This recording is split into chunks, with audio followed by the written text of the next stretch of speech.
Kwame woke up to the distant sound of drums echoing through the forest. It was a muffled sound, almost like a whisper carried by the wind, that seemed to call him by his name. He had been camped for days, mapping a region of the savannah that few dared to explore. The air that morning was cold, unusual for that time of year, and a dense fog covered everything around, like a veil that hid ancient secrets. As he adjusted his backpack, something glinted in the dim light that filtered through the trees. It was an old cabin made of worn wood, hidden by tall vegetation and time. Kwame didn't know how he hadn't noticed that place before. The silence around was almost suffocating, as if the entire forest was holding its breath. Pushing the door open carefully, he entered, and the smell of damp wood and dust invaded his senses. Inside, everything seemed abandoned for decades. Broken furniture was scattered across the floor, and cobwebs stretched like curtains between the walls. He almost gave up exploring when something peculiar caught his eye: a book placed carefully on a table. The diary seemed out of place in the chaos. Its edges were worn, but the pages seemed intact, as if time had spared the object. Kwame felt a shiver as he opened the book. The handwriting was dense, almost ritualistic, and the text was in an ancient language that he vaguely recognized from his research. There were detailed drawings of a village, with smiling figures that looked eternally young. Below a central illustration, a phrase in his native language read, "Here, time is our hostage." As I leafed through, the descriptions became more disturbing. Reports of strange rituals, mysterious symbols carved into stones, and smiles that never faded were everywhere. One paragraph in particular captured his attention. Ndodo is a place where time stands still. Those who arrive must follow its rules, or the price will be paid. Below, a warning: never break the village rules. Despite the strangeness, Kwame felt an inexplicable fascination. He had heard legends about places like this, but he had always dismissed them as stories to scare children. Ndodo, he murmured, letting the name float in the air, almost as if he was waiting for someone to respond. The name sounded familiar, but he couldn't remember where he knew it. As he read more, something began to change around him. The muffled sound of drums that he had heard at dawn seemed closer, clearer. He tried to ignore it, but his heart raced with each passing page. Every word seemed to beg to be read, and his curiosity grew with each line, even as fear began to take over his thoughts. Kwame was an explorer, but also a son. His mother, Akina, was seriously ill, and he knew her time was running out. The diary seemed to promise a solution to what he feared most: losing the only person left in his life. He wondered for a moment if the village could be real. What if it was? What would he do to find this place and bring back something that would save Akina? For a moment, his mind went back to the past. He remembered the stories his grandmother told him about magical villages hidden in the forest, where people lived forever. He always thought they were just tales for entertainment, but now he wasn't so sure. What if she knew something she never wanted to tell? He thought, as he looked at the last page of the diary. There, in letters larger and clearer than the rest of the text, was a sentence: "The path to Ndodo is dangerous, but he who seeks the impossible must be willing to pay the price." A sense of urgency came over him. Every fiber of his being seemed torn between moving forward or abandoning this discovery. The words, "never break the village rules," echoed in his mind, but his determination was stronger than his fear. He put the diary in his backpack and left the hut, determined to find Ndodo. The air seemed heavier and the fog thicker. As he walked in the direction indicated on the journal's rudimentary maps, he couldn't help but feel that someone or something was watching him. With each step, the forest seemed to become more alive. Trees moved gently, although there was no wind. The drums sounded louder, and the sunlight that had once illuminated their path now seemed hesitant, struggling to break through the tree canopy. "This is crazy, Kwame," he muttered to himself, but his legs kept walking, as if they knew there was no turning back. He knew he was entering uncharted territory, both physically and spiritually, but the promise of a place where no one grew old was stronger than any warning. At that moment, Kwame didn't know that his journey would not just be to save his mother, but to confront truths about time, sacrifice, and the price of defying what is natural.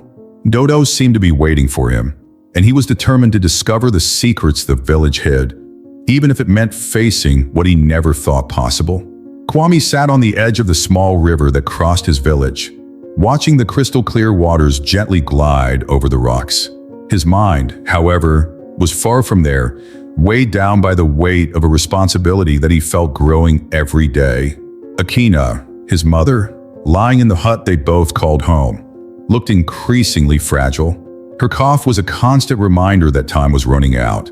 He closed his eyes for a moment, trying to shake off the image of the tired expression on her face, but all that did was increase his resolve.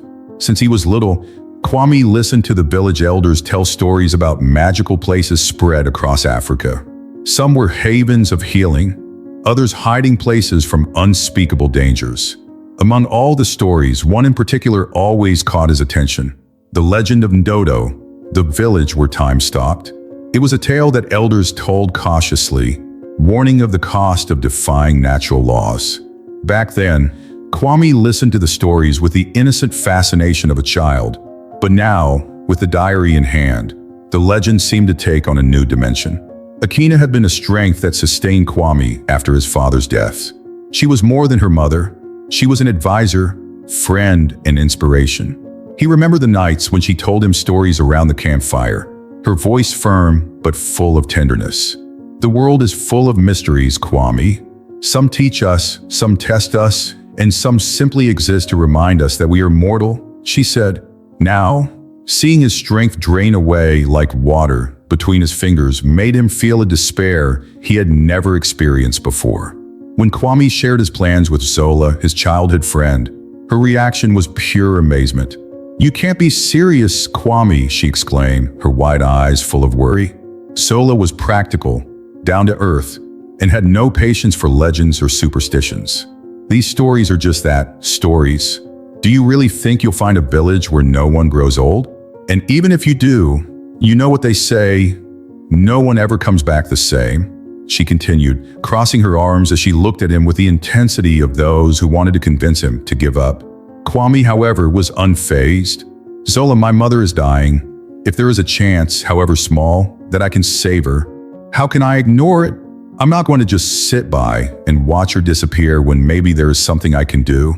His voice was firm, but there was a note of vulnerability that Zola recognized immediately.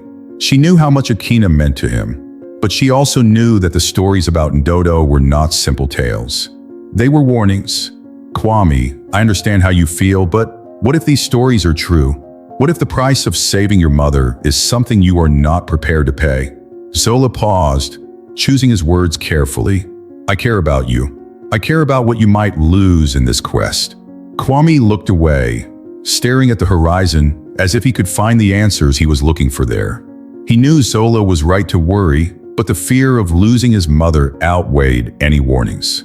Zola's words echoed in his mind as he walked home that night. Akina was asleep, her ragged breathing filling the small space. Kwame slowly approached and sat next to her, observing the lines on her face that told of a life of resilience. "I promise, Mom, I'll find a way," he whispered, more to himself than to her. He knew the decision had already been made. As he packed his things the next morning, Kwame felt a mix of anxiety and purpose. "Every object I put in my backpack felt like a small step into the unknown." Zola appeared, as he knew she would.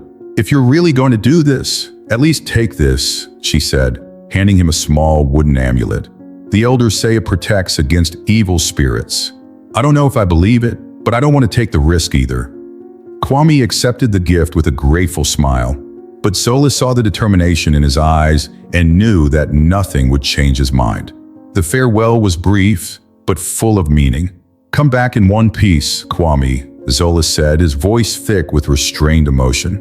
He nodded, knowing that her words were not just a request, but also a prayer. As he walked away from the village, Kwame felt a tightness in his chest. It was the first time he had left everything behind for such an uncertain purpose. However, every step he took brought him closer to Ndodo and the promise he believed could save the only person who had always been by his side. As the dense forest swallowed the path in front of him, Kwame felt that he was not only crossing physical territory, but also pushing the boundaries of what he understood as reality. Ndodo was not just a village. It was a mystery, a chance, and perhaps a test that would change everything he believed possible. The trail leading to Ndodo seemed more treacherous with each step. Kwame felt the weight of the forest around him, as if it were alive and attentive to his every movement. The air was stuffy, thick with humidity, and the sound of insects was almost deafening, creating a constant symphony that left him restless. The ground beneath his feet was covered in claw-like roots trying to hold him down, and the dense trees blocked out most of the light, plunging the landscape into an unsettling gloom. Kwame couldn't help but wonder if nature was trying to warn him to turn back. He came to the edge of a raging river, whose dark, swift waters carried broken branches and bits of vegetation. The rudimentary map in the diary indicated that he must cross it to continue his journey. Kwame searched for hours for safe passage, but all he found was a partially destroyed suspension bridge, swaying precariously in the wind. The ropes supporting it were frayed, and many of the boards had rotted, leaving dangerous holes. He hesitated for a moment, weighing the risk, but knew he had no other choice. The first step was the most difficult. The bridge creaked under his weight, emitting a sharp sound that made his heart race. He gripped the ropes tightly, feeling the roughness of the material against his hands. The river below roared like a hungry beast, and Kwame tried not to look down, but the strength of the current seemed to call to him. Each step required concentration, and sweat ran down his face, mixing with the dust that covered his skin. When he was almost halfway across, he heard something that froze him in place. A voice, soft and distant, calling his name. "Kwame, come back." The voice seemed to come from everywhere at once, echoing through the forest. He turned quickly, almost losing his balance, but he saw no one. His eyes desperately searched for some explanation, but all he found was emptiness. The wind seemed to carry whispered laughter, or maybe it was just his mind playing tricks. "Am I going crazy?" he thought, trying to regain control. With his heart beating wildly, he took a deep breath and decided to continue. Each step felt heavier than the last, as if the air itself was becoming denser. When he finally reached the other side, he fell to his knees, exhausted. The solid ground beneath her feet should have been comforting, but something about it felt off. The forest looked different on this side of the river, as if it belonged to another world. The trees were taller, with twisted trunks that cast ominous shadows. The silence was absolute, broken only by the occasional sound of leaves moving, although there was no wind. Kwame continued forward, but the feeling of being watched did not leave him. He looked over his shoulder every few steps, but never saw anything but shadows. His mind kept returning to the voice he had heard on the bridge. Who was calling him? Or rather, who was trying to stop him from continuing? These questions hammered his mind, but he pushed them away, focusing on the objective. Ndodo was close, he could feel it. After hours of walking, he finally reached a clearing. In the center, the village of Ndodo revealed itself as a surreal vision. The buildings were simple, made of wood and stone, but there was something otherworldly about their appearance. Everything seemed immaculately preserved, as if time had not touched the place. The people who inhabited the village were equally strange. Their faces showed no signs of tiredness, wrinkles, or aging. They were incredibly beautiful, with smiles so perfect they seemed almost artificial. For a moment, Kwame felt relief. He had reached his destination, the legendary village that promised to defy the laws of time. But that relief was quickly replaced by growing discomfort. Something about these people made him uneasy. Their smiles didn't reach their eyes, and their movements were strangely synchronized, as if they were marionettes dancing to an invisible melody. He tried to push the thought away, remembering why he had come here, but the feeling that something was terribly wrong wouldn't leave him. As he advanced into the village, he noticed that the inhabitants stopped what they were doing to watch him. Their eyes seemed to shine, but not with joy. It was as if they were analyzing Kwame, evaluating every step, every movement. He felt a chill run down his spine, but he forced himself to continue. He needed answers, And they were there, hidden beneath the perfect smiles and unchanging expressions. The journey had taken him to Ndodo, but Kwame was beginning to wonder if he was prepared for the secrets that place held. Kwame barely had time to process what he saw when a figure emerged from one of the village's central buildings. She was a woman with an imposing posture, her presence emanating a natural authority that made him hesitate for a moment. She had luminous skin and a penetrating gaze that seemed to penetrate her soul. Her hair was adorned with golden beads that glittered in the sunlight, and her robes were made of fabric so fine and vibrant that they seemed alive. As she approached, she spoke in a soft but firm voice. "You must be Kwame. My name is Amara. I am the guardian of Ndodo." Kwame tried to respond, but his throat was dry. The words stuck somewhere between fascination and trepidation. Amara didn't wait for his reaction. With a gesture, she indicated that he should follow her. She led him to a clearing surrounded by tall trees, where the silence seemed deeper. In the center of the clearing, there was a large, smooth stone with inscriptions that he could not decipher. "Ndodo is not like the world you know, Kwame. This is a protected place, a sanctuary from time, and everything here is governed by the ancient spirit we call Mwisho. He controls the flow of time for those who live under his protection." There was a pause, and Amara's gaze became even more intense. But this protection has its conditions.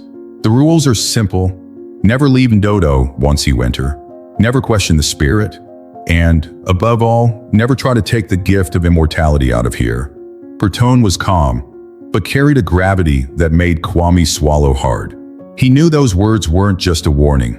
They were a veiled warning, a limit that should not be crossed. "And what happens if someone breaks the rules?" he asked, trying to sound confident, even though he felt a knot in his stomach. Amara didn't respond immediately. His silence said more than any words.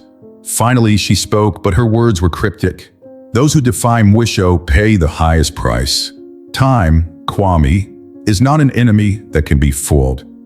The way she said it sent a chill down his spine, but at the same time, it piqued his curiosity even more. He had come a long way, faced dangers that almost made him give up, and he was not willing to leave without answers. But something in Amara's expression made him realize he would need to be careful. After leaving him in the clearing, Amara disappeared among the village's buildings, leaving Kwame free to explore. He began walking through the perfectly organized streets, observing the inhabitants of Ndodo. They greeted him with warm smiles, but there was something disconcerting about them. Their expressions were so perfect they seemed rehearsed. It was as if the faces conveyed constant happiness, but the eyes told a different story. Something was missing, something Kwame couldn't identify, but that made each interaction feel like well-rehearsed theater. He noticed that no one there seemed busy with anything. There was no work being done, no children running through the streets, no arguments or genuine laughter. It was an almost unnatural silence, filled only by the sound of the wind and the distant whispers of the trees. When he approached a small group of inhabitants, he tried to start a conversation, but the answers were vague, as if they had been memorized. "What's it like living here?" he asked a woman who looked no more than her early 20s. "It's perfect. There is no pain.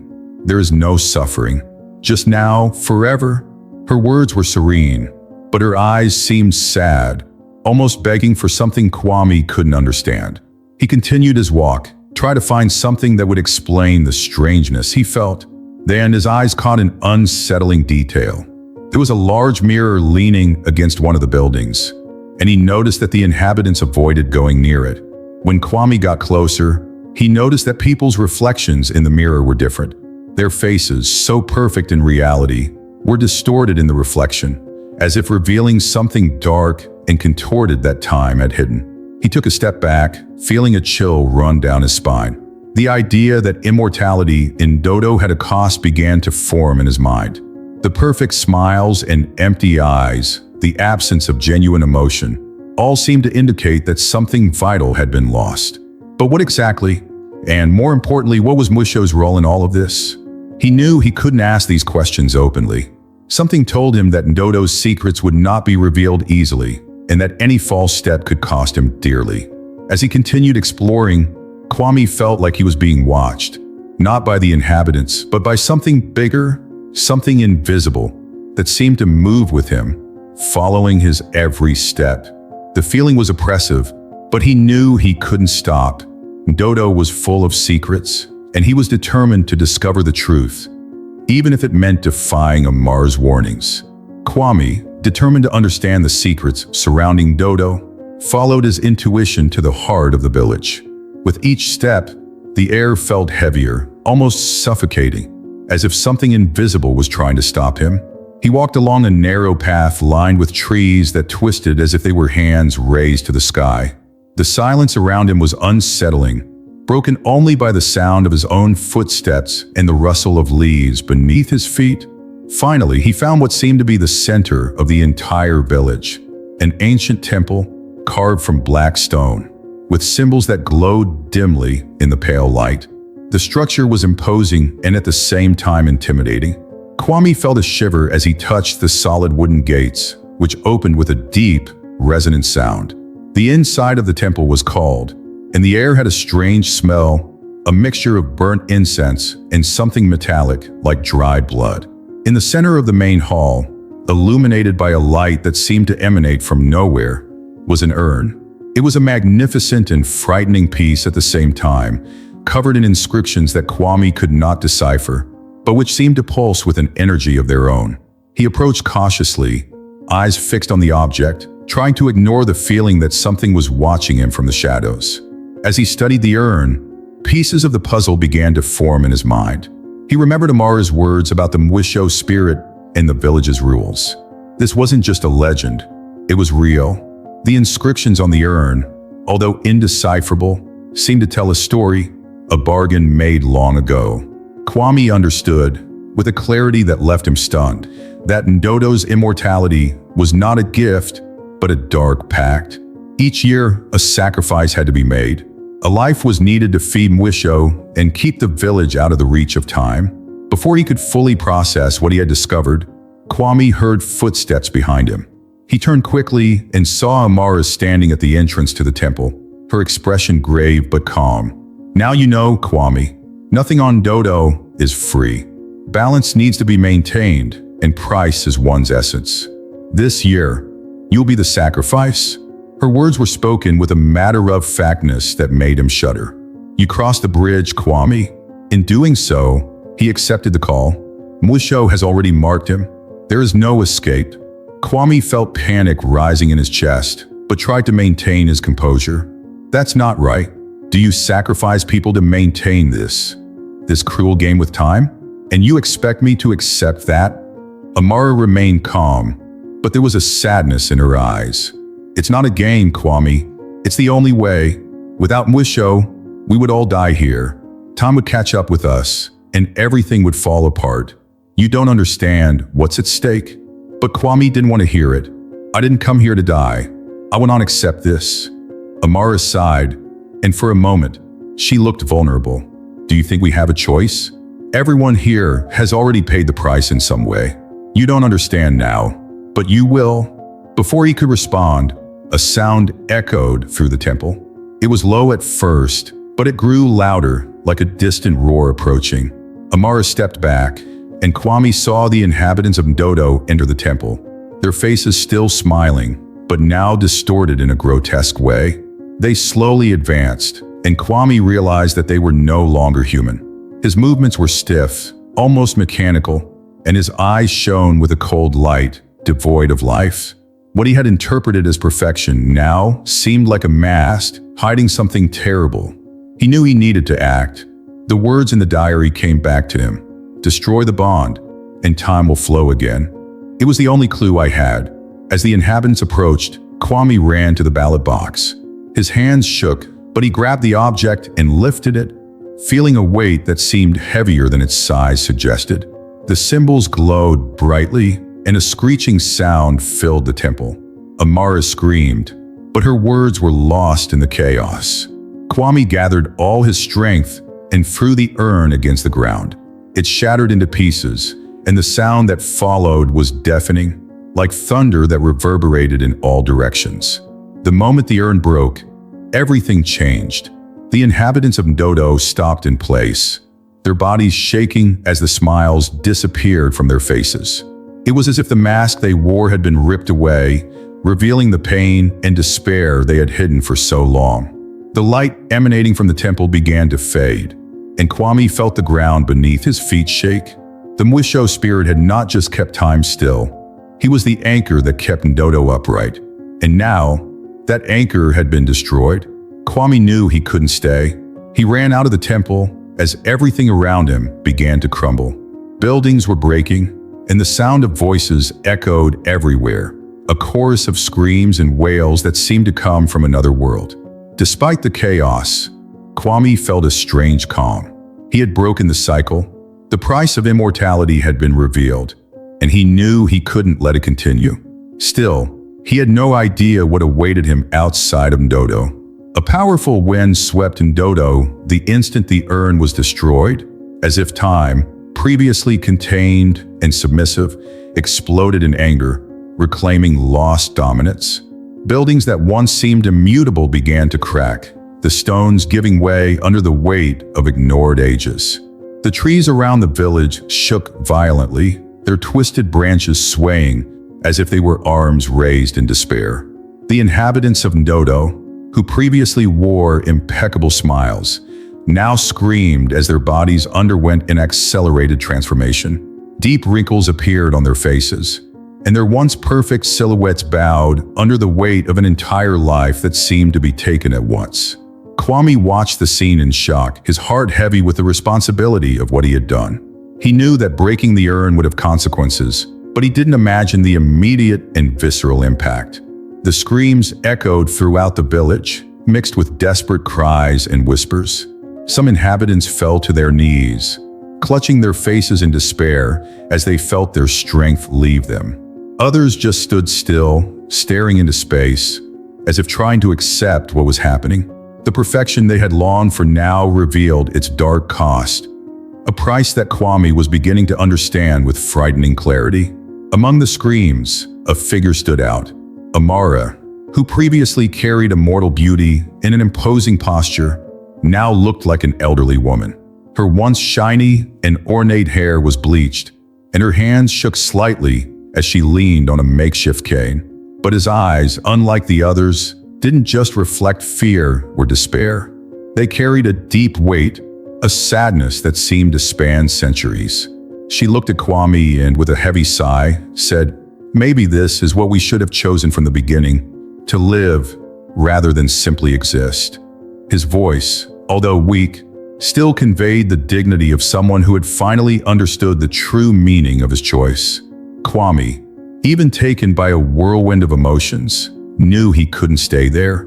The village was falling apart, not just physically, but as an idea, a concept that could no longer exist.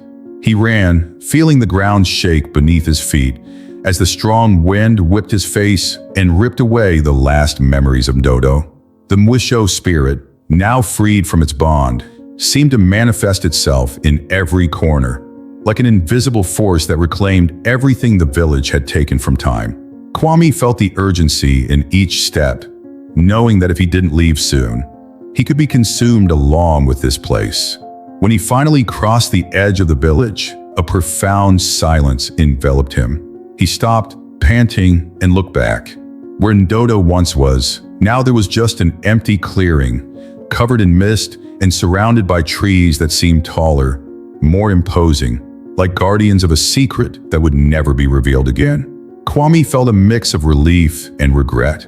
He had broken the cycle, freed people from an artificial existence, but at the cost of their perfect lives.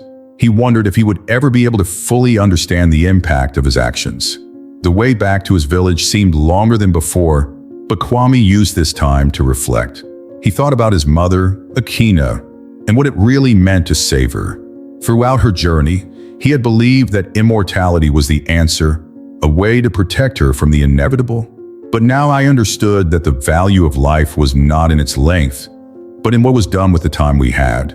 He had promised to find a solution, and he had found it, but not in the way he had imagined. Upon arriving home, Kwame was greeted by the soft sound of Akina's breathing, who was sleeping in her modest bed.